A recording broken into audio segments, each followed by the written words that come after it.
November 20th, 1943. Combined Fleet Headquarters, Truk Lagoon.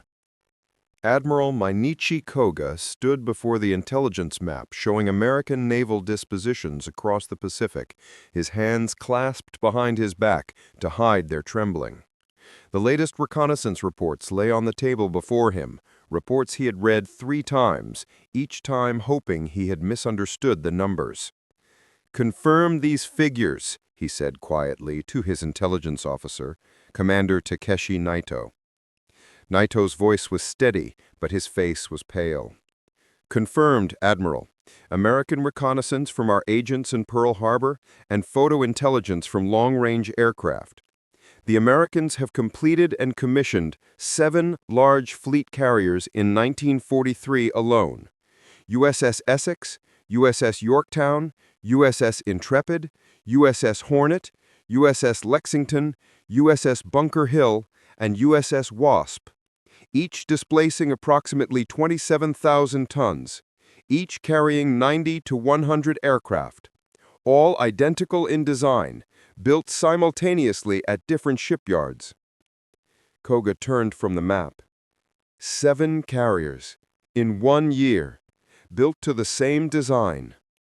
"Yes, Admiral. This is impossible." Koga's voice carried the weight of a man watching his world collapse. "Our Naval General Staff calculated that America could build perhaps 3 carriers annually at maximum industrial mobilization.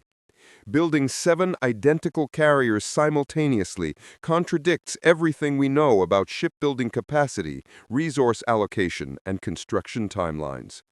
Are we certain these are fleet carriers, not light carriers or converted merchant vessels?" "Fleet carriers, Admiral. Full-sized fleet carriers. And intelligence indicates more are under construction. Many more." Koga sat down slowly. In front of him lay the mathematical proof of Japan's defeat, though the war would continue for 20 more months. The Imperial Japanese Navy had begun the war with 10 fleet carriers, built over 2 decades, representing the pinnacle of Japanese naval engineering and industrial capacity. They had lost 4 at Midway in a single day. Building replacements had proven agonizingly slow. The carrier Taiho, Japan's newest and most advanced, had taken 4 years to complete. And America was building 7 carriers per year, not converting merchant ships or building light carriers, constructing full-sized fleet carriers faster than Japan could build destroyers. What Koga didn't know, what no Japanese officer fully understood until far too late, was that the 7 Essex-class carriers completed in 1943 were just the beginning. American shipyards would complete 24 Essex-class carriers by war's end, plus dozens of light carriers and escort carriers. The industrial capacity that made this possible was so overwhelming that Japan's entire naval strategy had been obsolete before the first shot was fired at Pearl Harbor. The Essex-class wasn't just a ship class. It was an industrial weapon that demonstrated American manufacturing capacity operating at a scale Japan couldn't comprehend. Each carrier took 20 months to build instead of the 4 to 5 years Japanese carriers required. They were built simultaneously at multiple yards using prefabricated components, standardized designs, and assembly line techniques applied to warship construction.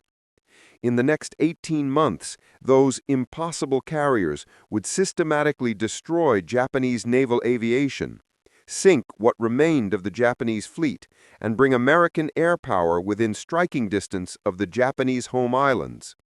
The mathematical certainty of defeat was written in steel and rivets across American shipyards, but Japanese admirals couldn't accept what the numbers clearly showed, that industrial democracy at war could build faster than military dictatorship could destroy.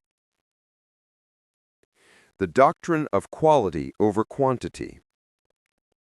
Japanese naval strategy had been built on a fundamental assumption that would prove catastrophically wrong, that superior individual warships could defeat numerically superior but individually inferior enemy vessels.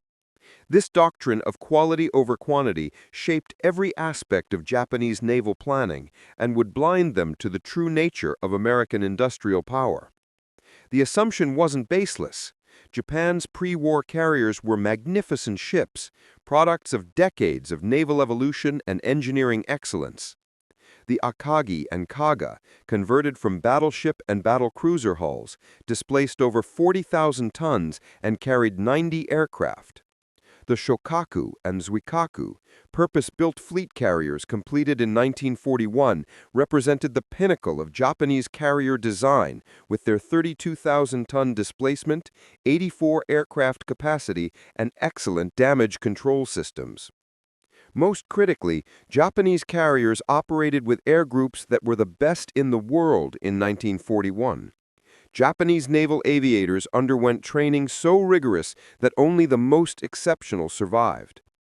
Pilots required 700 hours of flight hours before being considered combat ready, more than 3 times American standards. The result was an elite force of supremely skilled aviators flying excellent aircraft like the Zero fighter and Kate torpedo bomber. Japanese naval doctrine held that these superior carriers operating with elite air groups could defeat larger numbers of inferior American carriers. The mathematics seemed sound. A Japanese carrier with superior aircraft and pilots could defeat 2 or 3 American carriers with inferior aircraft and less trained pilots. Therefore, Japan didn't need to match American production, they needed only to maintain qualitative superiority.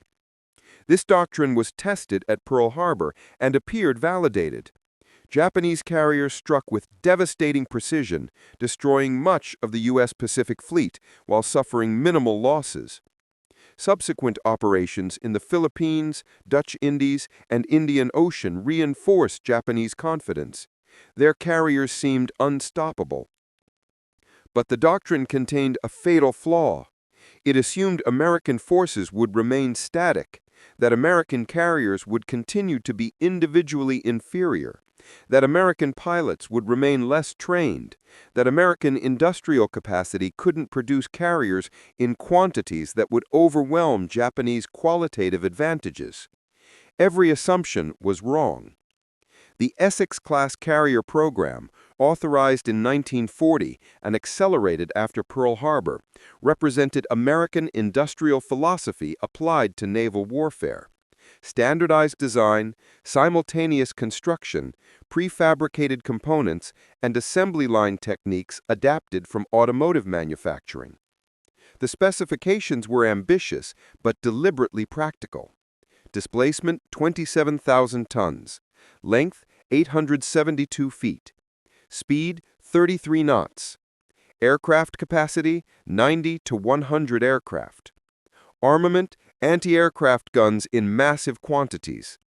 The design emphasized survivability through damage control systems, operational flexibility through large fuel and ammunition storage, and air group effectiveness through spacious hangars and maintenance facilities.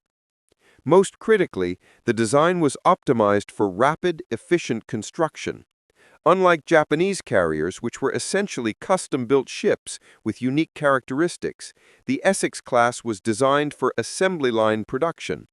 Components were standardized, construction sequences were rationalized, and building techniques were simplified to enable mass production. Japanese naval intelligence received reports of the Essex-class program, but dismissed them as typical American exaggeration. The idea that America could build 20-plus fleet carriers simultaneously was so far outside Japanese experience that it seemed like propaganda. Japan had 6 major shipyards capable of building fleet carriers. America claimed to have a dozen. Japan took 4 to 5 years to build a fleet carrier. America claimed they could build them in 20 months. The numbers seemed impossible, but they were real. The Shipyard Revolution. The construction of the Essex-class carriers represented American industrial capacity operating at peak efficiency. Multiple shipyards, coordinated by the Navy's Bureau of Ships, built identical carriers simultaneously using techniques that revolutionized warship construction. Newport News Shipbuilding in Virginia would build 6 Essex-class carriers. Bethlehem Steel's Quincy Yard would build 4. Brooklyn Navy Yard, 4. Philadelphia Navy Yard, 3. Norfolk Navy Yard, 3, plus contributions from other yards. This distributed production meant that bombing any single facility wouldn't cripple the program, a lesson Americans had learned from observing British vulnerability to German bombing. The construction timeline for the first Essex-class carrier demonstrated the efficiency gains. USS Essex, CV-9, laid down April 28, 1941, launched July 31, 1942, commissioned December 31, 1942. Total construction time, 20 months from keel laying to commissioning. This was less than half the time required for comparable Japanese carriers. More impressive was the learning curve. As yards gained experience, construction times decreased. Later Essex-class carriers were built in as little as 16 months. The consistency was remarkable. Despite being built at different yards by different workforces, the carriers were functionally identical. Any component from one carrier would fit any other carrier in the class. The workforce behind this production was unprecedented. Newport News Shipbuilding employed over 31,000 workers at peak production. Brooklyn Navy Yard, 75,000 workers. These workforces included large numbers of women, Rosie the Riveters, who had never worked in shipyards before Pearl Harbor, but learned welding, riveting, and ship fitting in weeks. The quality control was strict despite rapid production. Each carrier underwent extensive trials before commissioning.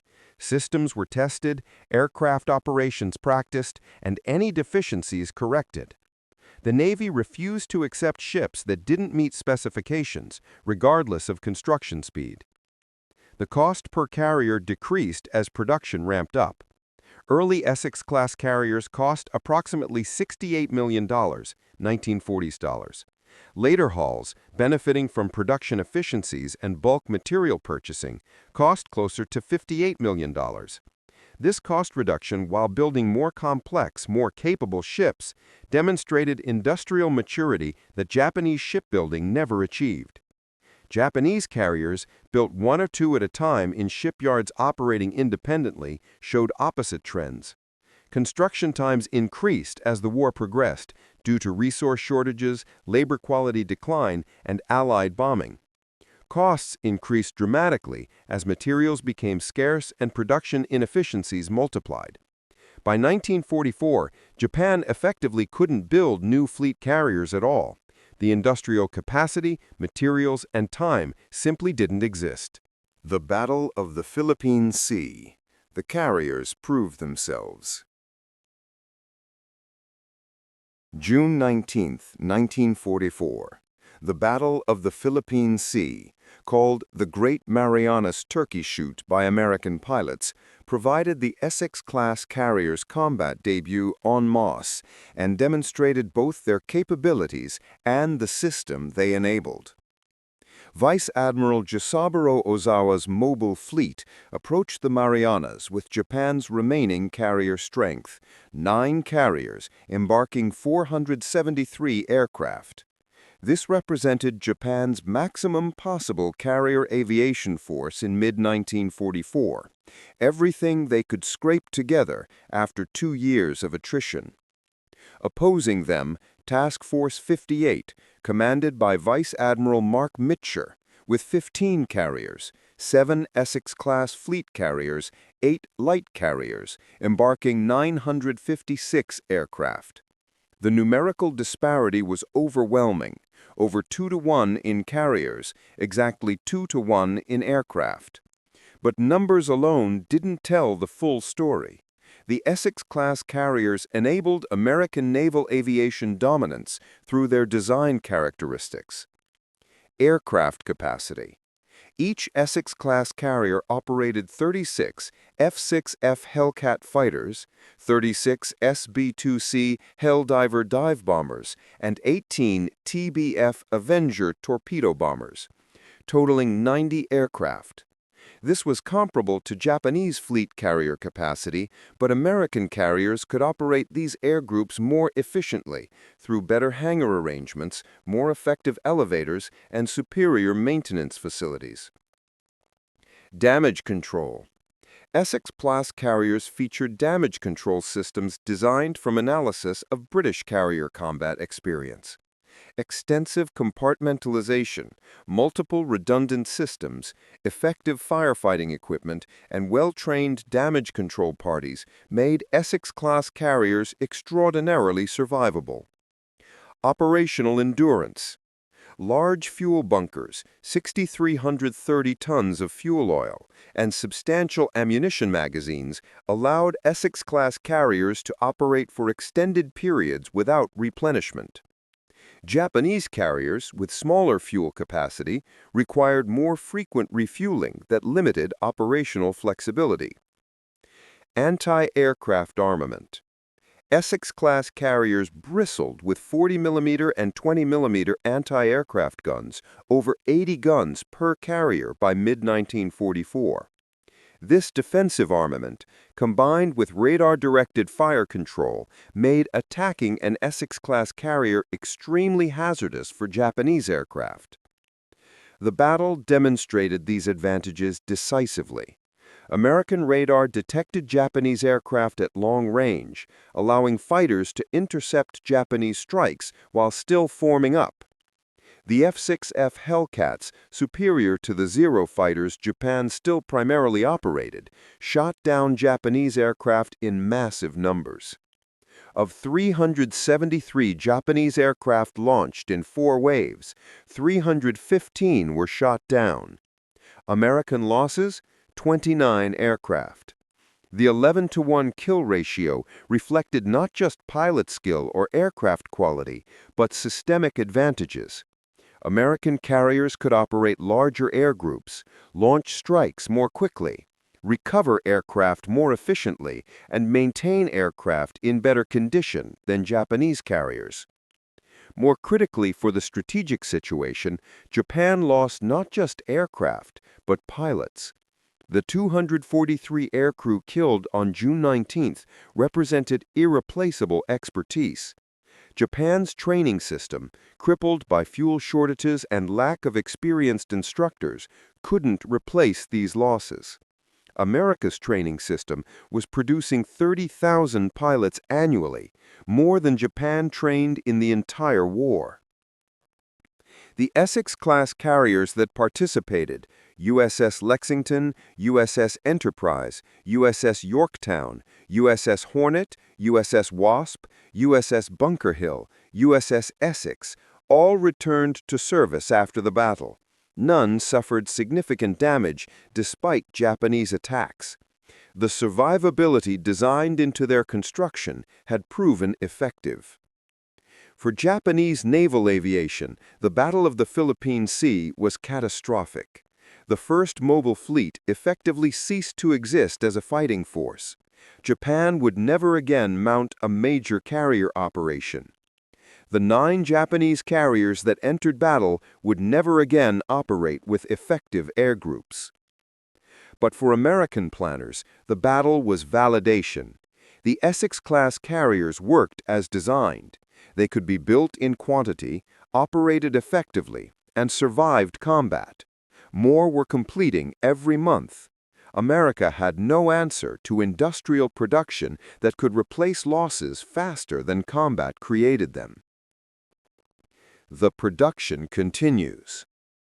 While Essex-class carriers fought in the Pacific, American shipyards continued building more. The production schedule seemed relentless to Japanese intelligence officers tracking American construction. 1943 completions, 7 carriers. 1944 completions, 9 carriers. 1945 completions, 6 carriers before war's end. Post-war completions, 2 carriers, completed but commissioned after war. Total 24 Essex-class carriers completed, the largest class of fleet carriers ever built by any nation. Each completion represented a blow to Japanese strategic planning. Japanese doctrine assumed a long war of attrition would favor Japan because American shipbuilding capacity, while large, couldn't replace losses quickly. The Essex-class program demolished this assumption. America was building carriers faster than Japan could sink them, and Japan was barely sinking any. The strategic mathematics became impossible for Japan. By mid-1944, American carriers outnumbered Japanese carriers 3-1. By early 1945, it was over 5-1. Japan couldn't build new carriers, industrial capacity was gone, materials were unavailable, and time had run out. America was building carriers on production schedules, delivering completed ships like clockwork every 6 to 8 weeks. Japanese naval intelligence compiled reports tracking American construction, but these reports only deepened the sense of hopelessness among Japanese planners. A May 1944 intelligence summary stated, "American carrier construction continues at unprecedented rates. Enemy now operates minimum 17 carriers with additional units completing monthly. Our strength has been reduced to 5 effective carriers after Philippine Sea losses. Mathematical analysis indicates enemy carrier superiority will reach overwhelming levels by late 1944. No Japanese response capability exists to counter this production advantage." Admiral Soemu Toyoda, who succeeded Koga as Commander-in-Chief of the Combined Fleet after Koga's death in March 1944, received regular updates on American carrier strength. His diary entries from this period reveal growing desperation. June 1944. Enemy now operates 17 carriers, our strength reduced to 5 effective carriers after Philippine Sea losses. August 1944. Enemy carrier strength estimated at 19 units. We cannot replace losses. Our training program cannot produce pilots fast enough. October 1944. Enemy possesses 21 carriers. We have 4, none with full air groups. Continuing operations pointless from mathematical perspective, but must fight for honor. The stark honesty of these private assessments contrasted with public statements maintaining that Japan could still achieve victory. But Toyoda knew the truth. The Essex-class carriers had already won the Pacific War through sheer overwhelming numbers backed by industrial capacity Japan never possessed. The kamikaze response. Japan's desperation led to the kamikaze program. Suicide aircraft deliberately crashed into American ships. The tactic emerged from tactical necessity. Conventionally attacking American task forces had proven impossible due to overwhelming American fighter and anti-aircraft defenses. Suicide attacks at least guaranteed hits if the aircraft reached its target. The Essex-class carriers became priority kamikaze targets. Sinking an American fleet carrier would provide tactical advantage and propaganda value. If Japan could sink carriers faster than America could build them, perhaps the mathematical advantage could be reversed. The kamikaze campaign began in earnest during the Battle of Leyte Gulf in October 1944 and continued through the war's end. Thousands of Japanese aircraft, piloted by increasingly inexperienced pilots as veteran flyers were killed, crashed into American ships. Essex-class carriers proved remarkably resilient even against suicide attacks. Their damage control systems, armor protection, and structural strength allowed them to survive multiple kamikaze hits that would have sunk earlier carriers or ships of other nations. USS Franklin, CV-13, survived the war's most devastating ship single attack on March 19, 1945. 2 bombs penetrated the flight deck while the carrier was launching strikes, causing massive fires that killed 724 crew and wounded 265 others. The ship was nearly destroyed but didn't sink. Damage control parties contained fires, prevented magazine explosions, and kept the ship afloat. Franklin returned to the United States under her own power, a testament to Essex-class survivability. USS Bunker Hill CV-17 was hit by 2 kamikazes on May 11, 1945, causing fires that killed 396 crew. The ship survived and returned to service. USS Enterprise CV-6, though not an Essex-class carrier, operated with them and survived multiple kamikaze hits through similar damage control capabilities. The pattern repeated across the Essex-class carriers. They could be hit, even severely damaged, but not easily sunk. Japanese pilots died by the thousands crashing into American carriers, but the carriers remained operational. The industrial capacity that built the carriers also built replacements faster than kamikaze attacks could sink them. The kamikaze campaign failed strategically because it was attempting to sink 20-plus carriers with an air force that was numerically and qualitatively inferior to American naval aviation. For every kamikaze that hit an American carrier, dozens were shot down by fighters or anti-aircraft fire, and even successful hits rarely sank their targets. By war end, not a single Essex-class carrier had been sunk by any means, kamikaze, conventional attack, or submarine.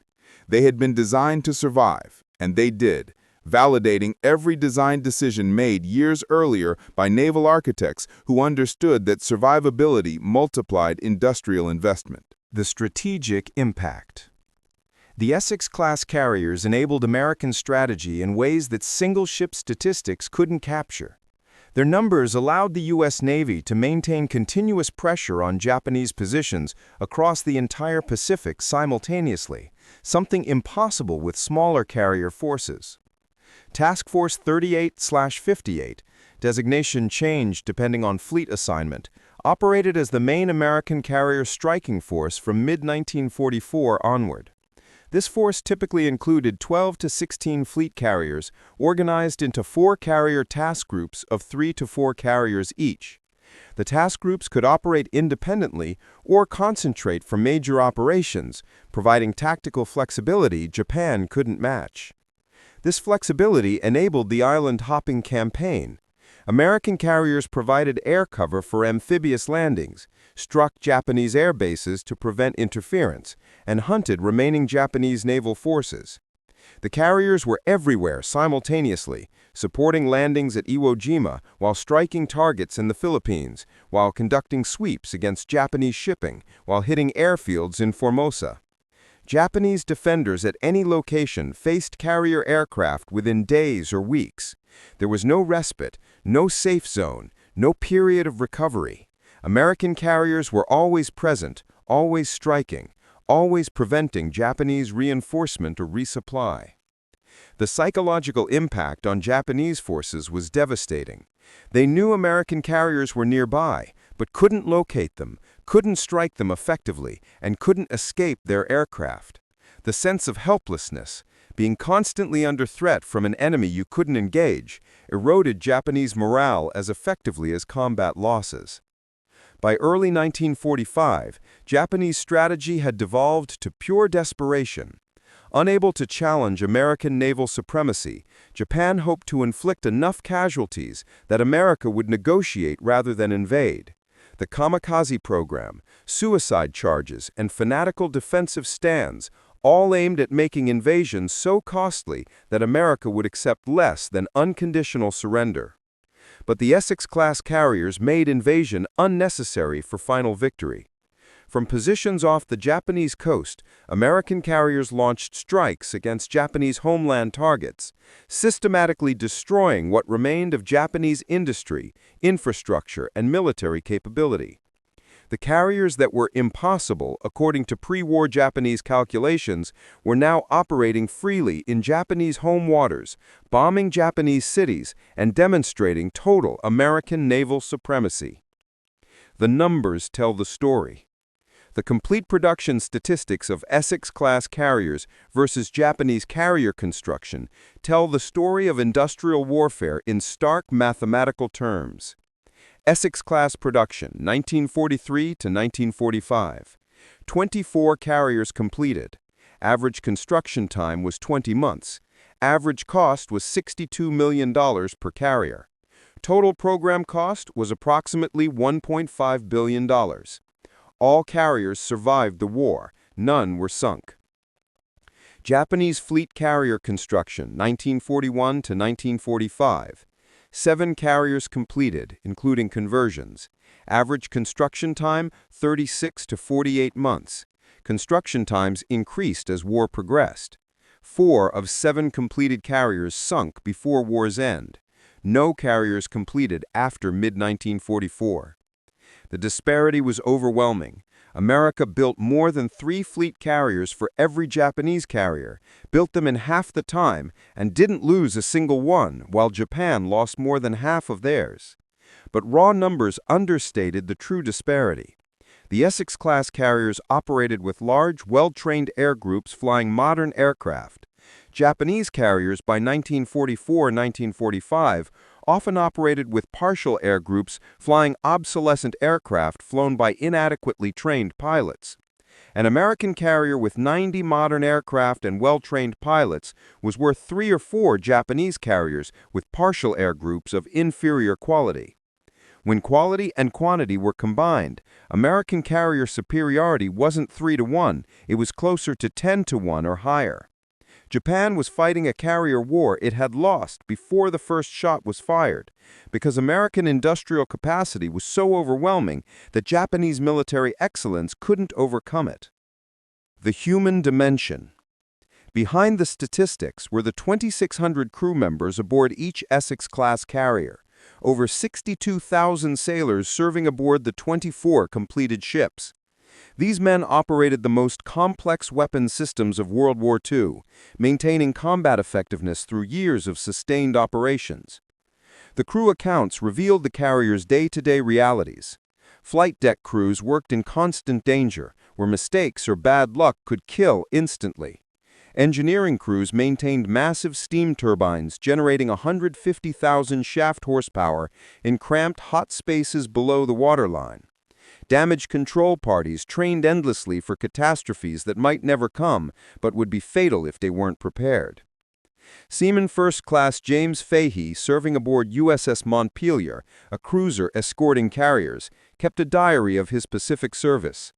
His October 1944 entry after the Battle of Leyte Gulf noted, "The carriers are doing the heavy work. They launch strikes against Japanese positions day after day, sometimes launching over 100 aircraft in a single strike.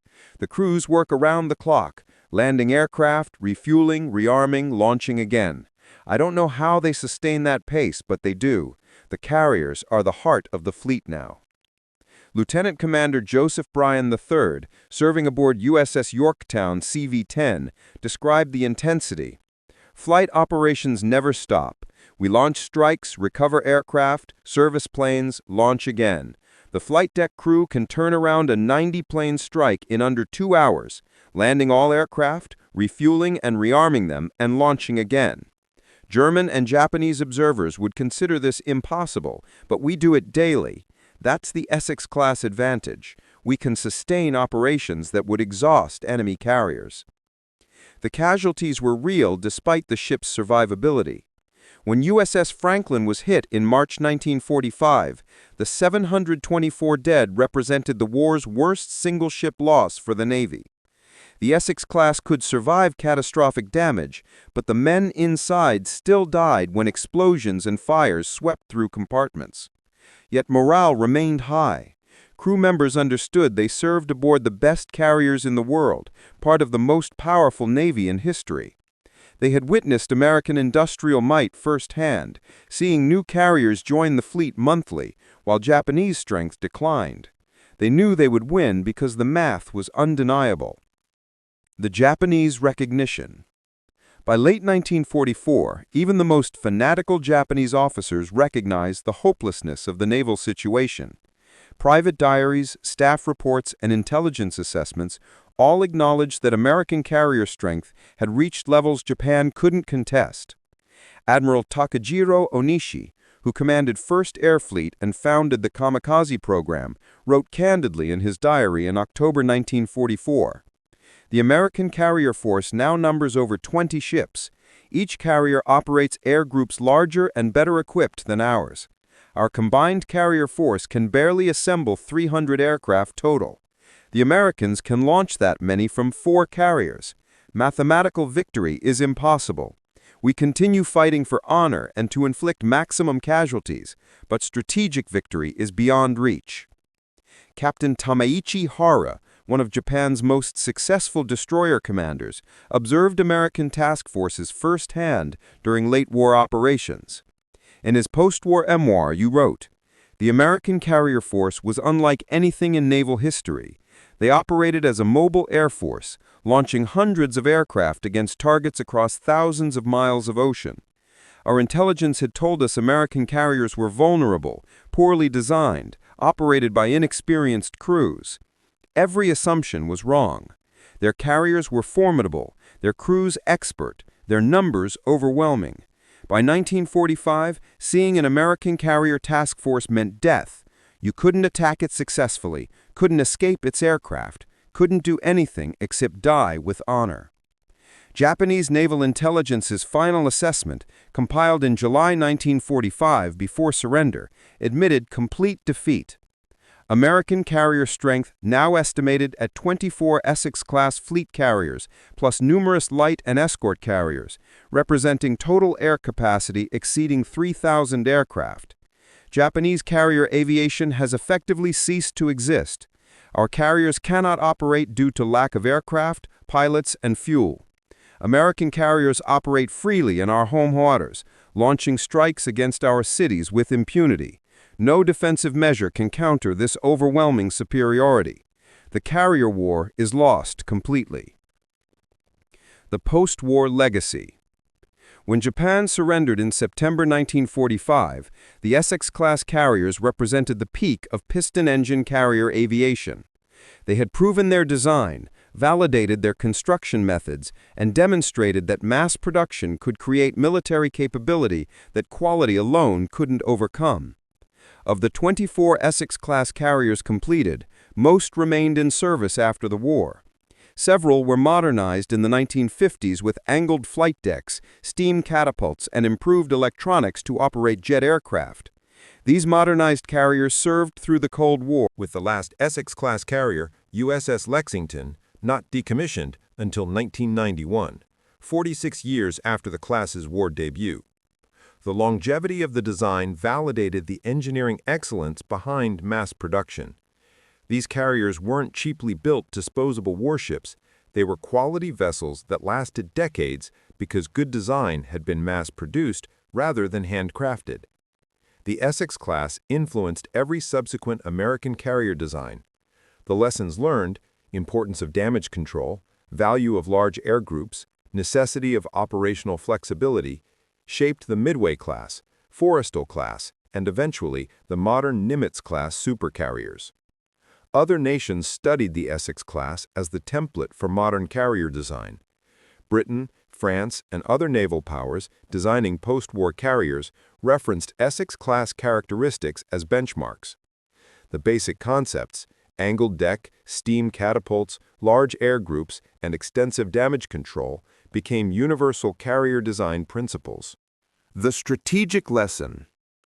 The Essex-class carrier program's ultimate significance lay in the lesson it taught about industrial warfare, that sustained mass production of quality equipment would defeat limited production of superior equipment. Japan built magnificent carriers one at a time. America built good carriers by the dozen. America won. This lesson extended beyond carriers to every aspect of World War II. American strategy emphasized quantity supported by adequate quality rather than limited quantities of maximum quality. The strategy worked because American industrial capacity could sustain it, while Axis industrial capacity couldn't match it. The Sherman tank wasn't individually superior to German tanks, but America built 50,000 of them. The B-24 Liberator bomber wasn't the best bomber, but America built 18,000 of them. The M1 Garand rifle wasn't perfect, but America issued one to every infantryman. Quantity, backed by adequate quality and sustained by industrial capacity, overwhelmed qualitative advantages that couldn't be produced in equivalent numbers. The Essex-class carriers epitomized this strategic approach. They weren't individually superior to Japanese carriers in every metric. Some Japanese carriers had better armor schemes, some had higher aircraft capacity, some had superior damage control systems on paper. But America built 24 Essex-class carriers, while Japan struggled to keep 4 carriers operational. The math was decisive. Conclusion: the impossible made routine. Admiral Mineichi Koga's November 1943 reaction, "This is impossible," upon learning America had completed 7 fleet carriers in 1 year, captured Japanese incomprehension of American industrial capacity. By Japanese standards, by European standards, by any historical precedent, building 7 identical fleet carriers simultaneously was impossible. But American industry made the impossible routine. The Essex-class production wasn't a one-time achievement, but a sustained industrial program that delivered carriers monthly for 3 years. The impossibility became standard procedure, the unimaginable became expected, and the unprecedented became normal. Japanese naval strategy had been built on assumptions that American industrial capacity would be constrained by historical precedent. Japan planned for a war where both sides would be limited by shipbuilding capacity, where losses mattered because replacements took years, where numerical advantages could be overcome by qualitative superiority. Every assumption was wrong because none accounted for American industrial mobilization. The United States in 1945 wasn't comparable to any previous industrial power. American production capacity exceeded all other nations combined, Axis and Allied together. The Essex-class carrier program was just one manifestation of industrial capacity so overwhelming that it redefined what was possible in warfare. The 24 Essex-class carriers didn't just defeat Japanese naval aviation. They proved that industrial democracy at war could achieve production levels that totalitarian command economies couldn't match. The carriers built in Norfolk, Brooklyn, Philadelphia, and Newport News didn't just carry aircraft. They carried proof that America's industrial base was the ultimate war-winning weapon. When Klaus Hartmann ate his first American K-ration and realized American abundance, when German generals saw jeeps everywhere, when Luftwaffe pilots faced unlimited American aircraft, they were all witnessing the same phenomenon. America at war was an industrial colossus that turned impossibility into reality through factories, shipyards, and workers who mass-produced victory. The Essex-class carriers were the naval manifestation of that reality. Called impossible by Japanese admirals, built anyway by American shipyards, operated continuously throughout the Pacific War and surviving to serve decades beyond. They were the ships that won the Pacific War not through individual superiority, but through overwhelming numbers backed by industrial capacity that Japan couldn't match, couldn't counter, and couldn't comprehend until too late. Admiral Koga died in March 1944 when his aircraft disappeared in a storm. He never saw the full magnitude of Essex-class production. Perhaps that was merciful. By war's end, the impossible carriers he couldn't believe existed would number 24, operating freely off the Japanese coast, launching strikes against a nation that had started the war confident that quality would defeat quantity. They learned that when quantity is backed by adequate quality and sustained by industrial capacity, quality alone cannot win. The Essex-class carriers proved this lesson definitively. Built from American steel by American workers in American shipyards at speeds Japan called impossible, until impossibility became reality, and reality became defeat.